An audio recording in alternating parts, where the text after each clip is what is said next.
Welcome back to the deep dive. This is where we take that relentless forward momentum of a story and just We pause. slow it right down. We look at the choices, the consequences. Exactly. And if you've been following along, you know this group is under just immense duress. Oh, the clock is absolutely ticking. They're chasing down an artifact to lift this, well, this terrible curse. Right. And we are now at the absolute climax of this quest that was given to them by Agatha the Banshee. Indeed. This is so much more than just grabbing a stolen conch shell from some ruin on the coast. It's a 4-day sprint. A life is on the line. Sister Garael's life. And that makes it deeply personal, especially, I think, for Valindra. Yes. For Valindra, the acolyte of the Stormlord, this is everything. The location itself, this Tower of Storms, it feels like it was built for this moment. It's a stage. It is a stage for her defining trial. And the Guardian, this anchorite Moesko, he's not just some random enemy, he's a rival. Another cleric of the same destructive, chaotic god. So this isn't just about recovery.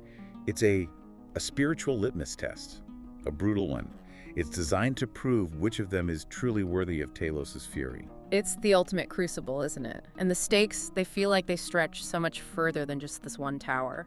They absolutely do. Remember, they've already had this unsettling revelation about a huge draconic war coming from the south. Right, that hangs over everything. It does. And the decisions Valindra makes here, the power she either claims or rejects, that could position her group, and maybe even Talos himself in a really crucial way for that conflict. So we're not just watching a fight, we're watching a mandatory evolution of her faith. Yes, where strength has to triumph over any lingering shred of compassion. Okay, so let's unpack that. They're heading to the coast, the journey is tough, the clock is winding down, but even as they're traveling, they're still wrestling with the intellectual side of this. That's a great point, Lyra and Valindra especially. They're spending this precious time trying to decipher that cryptic letter they found. And the source material really emphasizes how grueling this is. A full day of work. A full day. And the cipher, I mean, it suggests a level of sophistication that is. Well, it's far beyond the red brands. This points to an enemy with real operational security. And after all that effort, a whole day, what do they get? 3 letters. LVS. That's it. It's so frustratingly minimal, you can just imagine how that feels. Oh, like a punch in the gut, right. All that mental energy for what? An acronym, a piece of a name. And it underscores just how outmatched they are in a way. They're sacrificing time, sleep, and they know this curse is tightening its grip on Garaele. And all they learn is that the enemy's code is really, really good. Exactly. It proves they're up against a sprawling organization, a global network maybe, not just some local fanatic in a tower. So that completely reframes this final confrontation. Moesko isn't just a relic thief anymore. No, he's a cog in a much larger, much more hidden machine. They're rushing into this local fight, but the global game is already stacked against them. Precisely.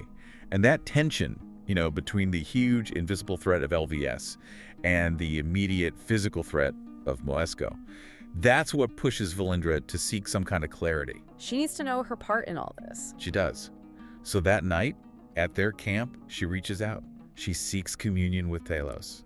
And the vision she gets is, well, it's pure Talos, isn't it? It's not gentle guidance. Not at all. It's violent. It's an indoctrination. The imagery is so specific, and it sets the entire tone for the assault. Let's break that down. It starts with just nothing, right? Total blackness, sensory deprivation. That's how you know the divine monologue is starting. Then, out of that darkness, the sound. The distant rumble of thunder. His signature. He's there. And then the image comes into focus. The Tower of Storms, but it's lit with this eerie green light. And a lighthouse is supposed to be a beacon of safety, of guidance. But Talos immediately shows her the truth, that this tower is the exact opposite. She sees a ship sailing recklessly toward the coast. Is it drawn by the light? It seems to be. Or maybe just driven by fate. Either way, it heads straight for the rocks. The crash it's brutal. Inevitable. But the shipwreck itself isn't the point of the lesson. No.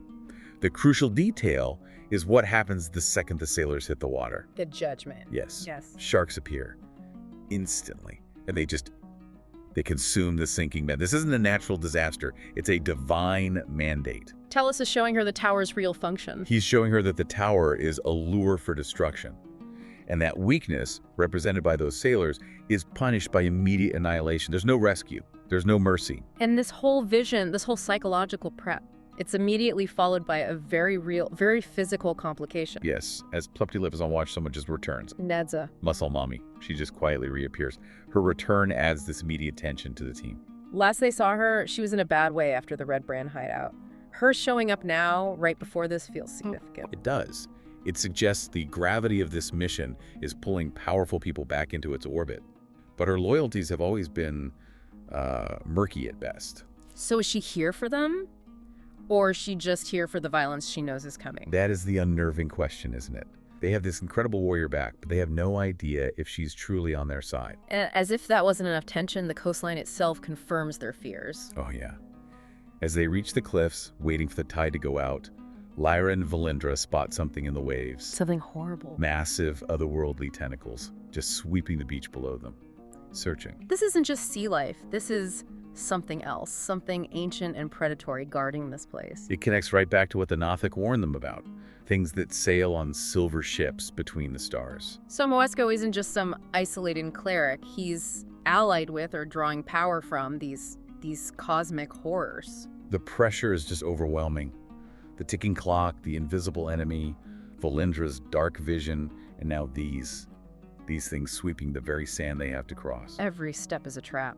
And yet, the true spiritual test doesn't come from a monster. It comes from something far more unexpected. So the tide goes out. They make their way down these treacherous stone steps to the beach, and the first thing they meet is, well, it's bizarre. It is almost tragically comedic. Timon, the gentleman crab. A giant crab wearing a manacle and a jaunty little hat. And he speaks with this air of refined misery.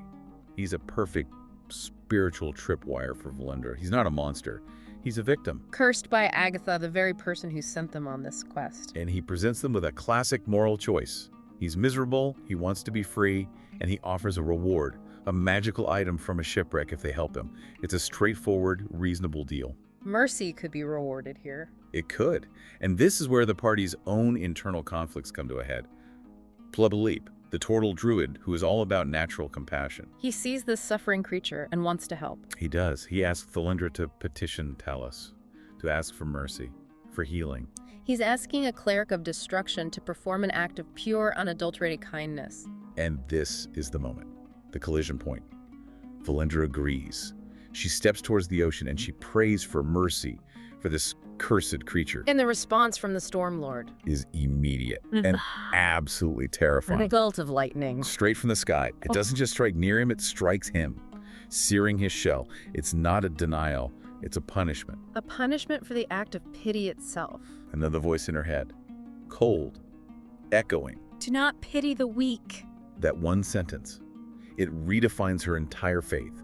It's the ultimate rejection of the idea of a cleric as a healer or a protector.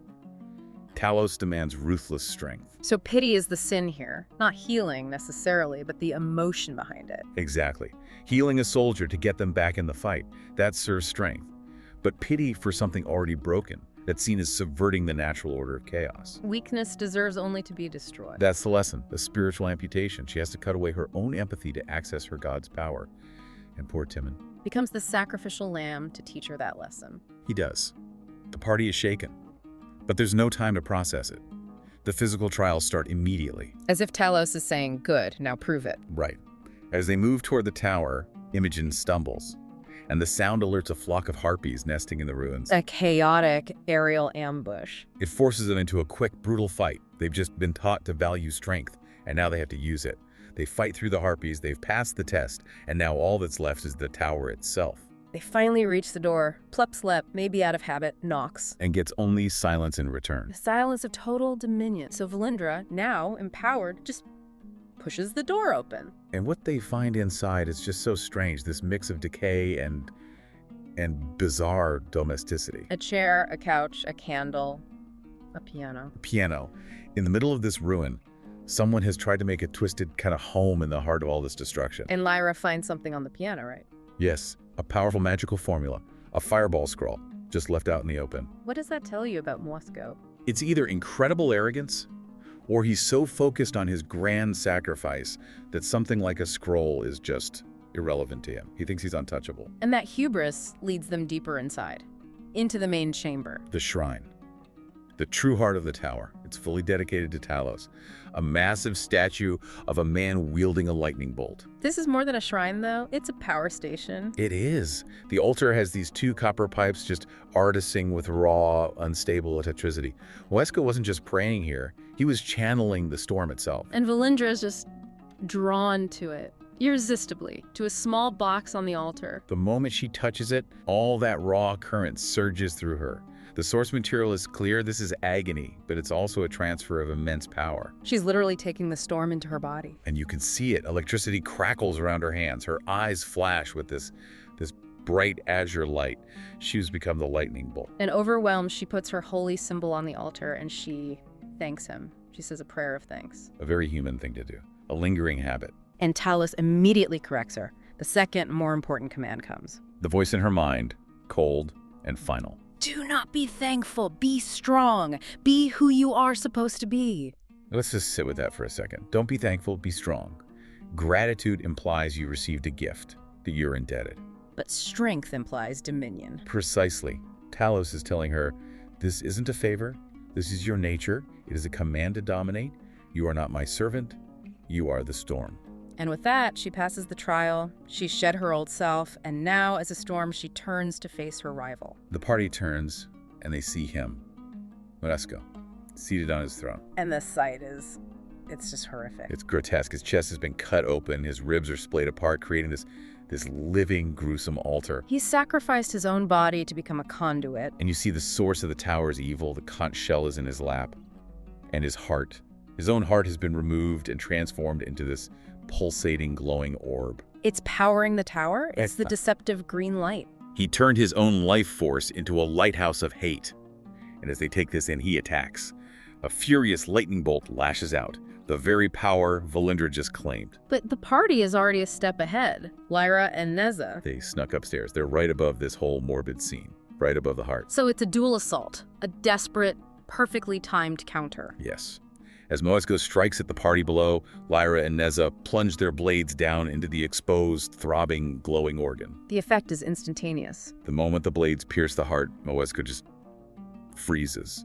His body goes limp, and he collapses to the floor, dead. Confirming the horrible truth, he wasn't controlling the heart. He was the heart. Without it, he was just an empty shell. And in that moment of death, as the physical body falls, something happens to Valindra. Yes. For her, the room goes completely black. She's isolated from the chaos. And in that void, she hears Moesko's dying words. A confession, sent right into her mind. He talks about being chosen by a voice.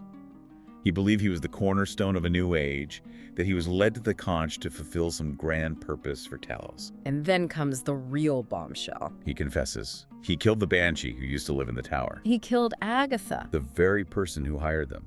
The entire quest. Their desperate race against time. It was all based on a lie. Agatha wasn't a victim of theft. She was a victim of murder, and she manipulated them into getting her revenge. The entire moral foundation just crumbles. But that's not even the most haunting part. It's Moesko's final realization. In his last second, he understands his mistake. His eyes find Valindra, the new storm, and then they look past her. And he whispers one final word. You. And what does that mean? What did he see? Did he realize she was the true chosen one? That his whole life was just a failed audition to be her? Or did he realize that the divine voice he followed was just using him? A placeholder destined to be discarded the moment a stronger tool of Valindra arrived to finish the job. He saw his own doom in her. And with that last word, the magic dies.